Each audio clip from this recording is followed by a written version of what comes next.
வணக்கம், எல்லாம் நல்லா இருக்கீங்களா?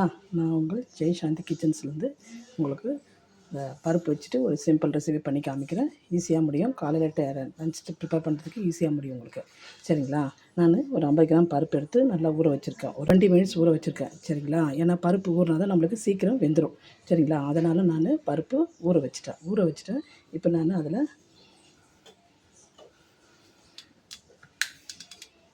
ஆயில் போட்டுக்கலாம்ப்பா. இது ஆயில் ஏன் போடுறாங்கன்னா சீக்கிரமாக வெந்துடுறதுக்காக தான்.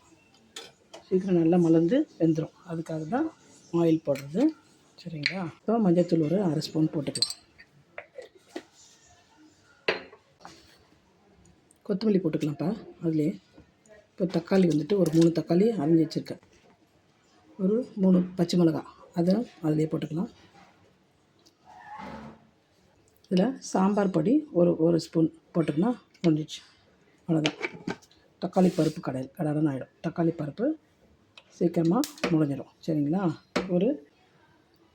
இது ஒரு 4 விசில் வந்தால் போதும் நம்மளுக்கு. சரிங்களா? அவ்வளோதான், முடிஞ்சிடும்.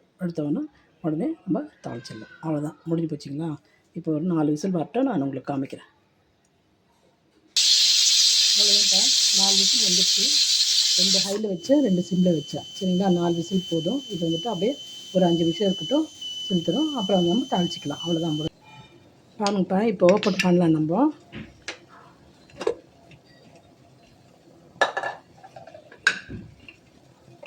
பாருங்கள், நல்லா இந்த மாதிரி வெந்துடுச்சு.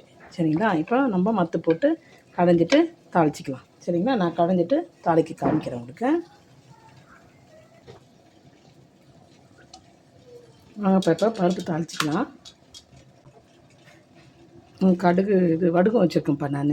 நீங்கள் தாளிக்கிறதா இருந்தால் கடுகு, வெந்தயம், பூண்டு, சரிங்களா, போட்டு தாளிச்சிக்கிங்க நீங்கள். நான் என்கிட்ட வெந்தயம் இது இருக்கிறதுனால, வடுகு இருக்கிறதுனால நான் போட்டு தாளிக்கிறேன்.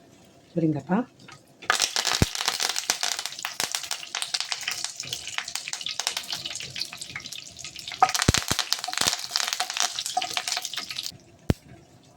ஒரு 2 காஞ்ச மிளகா. சரிங்களா?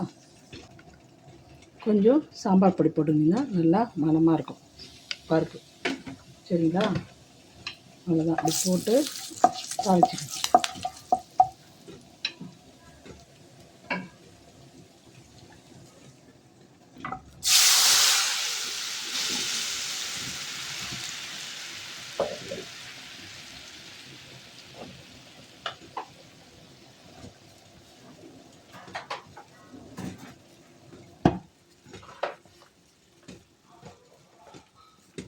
இப்போது சால்ட்டு உங்களுக்கு தேவையான அளவு போட்டுங்க. எனக்கு தேவையான அளவுக்கு நான் போட்டிருக்கேன். இவ்வளோதான். இதில் வந்துட்டு புளி வேண்டாம். சரிங்களா? நம்ம தக்காளி போட்டுக்கோம். இவ்வளோதான். தக்காளி பருப்பு முடிஞ்சிடுச்சு. சரிங்களா? அவ்வளோதான். வாங்க சாப்பிட்லாம். சரிங்களா? இதை வந்துட்டு சாப்பாட்டில் போட்டு கொஞ்சோண்டு நெய் போட்டுங்க நீங்கள். சரிங்களா? போட்டு கலக்கிட்டிங்கன்னா சூப்பராக இருக்கும். ரொம்ப டேஸ்ட்டாக இருக்கும். இதுலேயே வந்துட்டு இந்த சாம்பார் பொடியிலே நான் பெருங்காயம்லாம் போட்டிருக்கேன். அதனால தான் நான் பெருங்காயம் பருப்பு வைக்க சொல்லக்கூட பெருங்காயம் போடலை. சரிங்களா?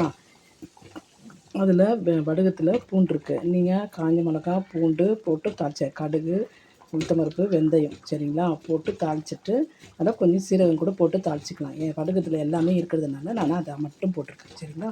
இப்போ நான் கொதி வந்துச்சு. இப்போ ஃபைனலாக ஸ்டவ் ஆஃப் பண்ணிட்டு கொத்தமல்லி தூவிக்கலாம். அவ்வளோதான், முடிஞ்சிடுச்சு. பருப்பு தக்காளி சாம்பார் ரெடி. சரிங்களா? இதை வந்து சிம்பிளான முறையில் ஈஸியாகவும் செய்துடலாம். டக்குன்னு ஆகிடும். 10 நிமிஷத்துக்கு தான். ஓகேங்களா? இந்த மாதிரி செய்து சாப்பிடுங்க. சரிங்களா? அடுத்த வீடியோவில் நான் உங்களோட இதோட சிம்பிளாக சுவையான ரெசிபி ஒன்று போட்டு காமிக்கிறேன். ஓகேப்பா, பாய்.